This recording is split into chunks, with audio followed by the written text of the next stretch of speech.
Assalamualaikum warahmatullahi wabarakatuh. Di sini saya akan membahas tentang pengertian karakter. Saya menemukan pengertian karakter dari dua buku. Yang pertama yaitu Kamus Besar Bahasa Indonesia. Yang kedua saya temukan dari American Dictionary of the Language. Yang pertama, pengertian karakter menurut KBBI. Karakter merupakan sifat-sifat kejiwaan, akhlak atau budi pekerti yang dimiliki seseorang untuk membedakan seseorang satu dengan seseorang yang lain. Yang kedua, saya temukan dari American Dictionary of the Language yang mengartikan karakter itu kualitas teguh dan khusus yang dibangun oleh masing-masing individu yang menentukan responnya terhadap sesuatu tanpa adanya pengaruh dari pihak lain. Aspek pembentukan karakter pada diri manusia. Pendidikan karakter berasal dari dua hal, baik faktor internal maupun faktor eksternal. Faktor internalnya sendiri berasal dari ranah kejiwaan manusia, yakni pada ranah kognitif, afektif, dan psikomotorik. Faktor eksternal berasal dari lingkungan sekitar dan orang-orang di sekitar. Dalam hal ini, lingkungan sekitar dapat membentuk karakter dalam diri setiap individu. Di samping itu, terdapat beberapa aspek dalam pembentukan karakter pada diri manusia, yakni aspek mengetahui, aspek menghayati, aspek melakukan, dan yang terakhir aspek membiasakan. Yang pertama, aspek mengetahui merupakan bagian dari ranah kognitif, yaitu setiap individu diharuskan mampu memahami khususnya pada nilai-nilai Pancasila seperti yang tercantum dalam Peraturan Presiden Nomor 87 Tahun 2017. Pasal 3 menyebutkan bahwa PPK dilaksanakan dengan menerapkan nilai-nilai Pancasila pada pendidikan karakter yang meliputi religius, jujur, toleransi, kreatif, mandiri, inovatif, demokratis, cinta tanah air, peduli sosial, dan bertanggung jawab. Sebagai contoh, seorang anak yang mampu mengetahui cara beribadah dan berkomunikasi tentu akan ditunjukkan dengan sikapnya, yaitu dia akan izin saat pergi kemana saja kepada kedua orang tuanya. Karena proses pembentukan karakter dimulai dari mengetahui, jadi kita harus memperkenalkan berbagai macam pengetahuan kepada anak-anak sejak dini.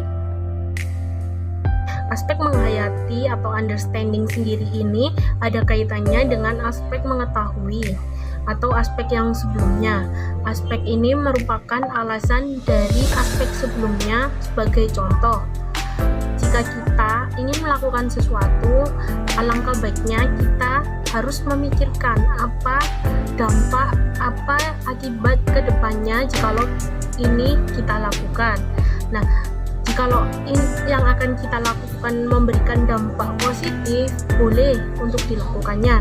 Jikalau kita ingin melakukan dan memberikan dampak negatif, maka saran atau sebaiknya jangan dilakukan.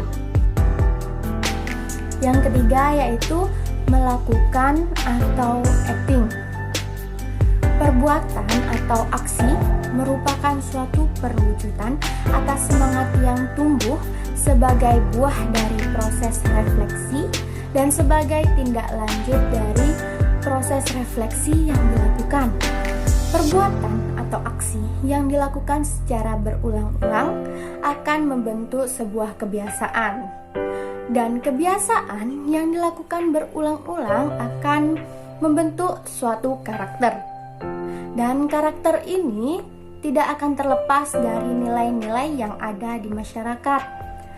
Contohnya di lingkungan sekolah, yaitu ketika ada seorang anak yang ingin bertanya, maka hendaklah ia meminta izin dan mengangkat tangannya dengan tujuan menghormati sang guru.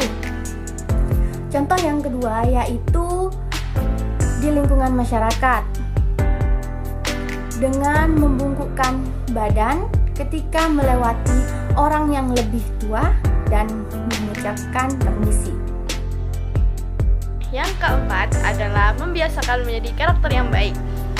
membiasakan menjadi karakter yang baik merupakan unsur utama dalam pembentukan karakter dalam diri seseorang. Dikarenakan pembiasaan itu merupakan pengulangan dari kegiatan yang menerapkan sila-sila Pancasila atau norma-norma yang berlaku. Jadi sebagai contoh adalah untuk segi toleransi, yaitu sebagai pendidik maupun peserta didik harus mampu membiasakan sikap saling menghormati khususnya di lingkungan sekolah. Karena di lingkungan sekolah itu kan terdapat beberapa anak atau murid yang memiliki perbedaan, baik perbedaan sifat, karakter, atau ciri-ciri fisiknya.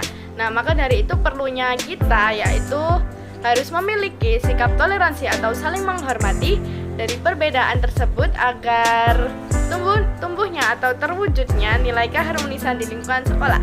Tidak hanya itu juga di lingkungan sekolah sendiri diadakan kegiatan untuk membiasakan karakter ini, yaitu yang pertama organisasi siswa intrasekolah atau OSIS. Yang kedua adalah kegiatan upacara bendera. Karena di upacara bendera juga kita diajarkan untuk bagaimana kita menjadi atau membiasakan agar menjadi pribadi yang lebih hikmat. Apalagi dalam upacara kita harus tertib dan disiplin. Pengkondisian dan keteladanan dalam pembentukan karakter. Pembentukan karakter merupakan proses yang tak berhenti, yang terus-menerus berjalan, yang tiada akhirnya. Pendidikan karakter sendiri diperlukan setiap individu untuk mempersiapkan di masa yang akan datang untuk berkompetensi dan untuk menjadi warga yang lebih baik. Pembentukan karakter itu tidak dapat diwariskan, melainkan harus dibangun secara konsisten dengan cara pengkondisian dan keteladanan. Dalam pendidikan karakter, pengkondisian itu usaha secara sadar para pendidik untuk menumbuhkan sikap sesuai nilai pendidikan karakter kepada para peserta didik untuk upaya pembelajaran yang maksimal. Bisa dilakukan dengan berbagai cara, antara lain, pertama, membangun kembali karakter bangsa.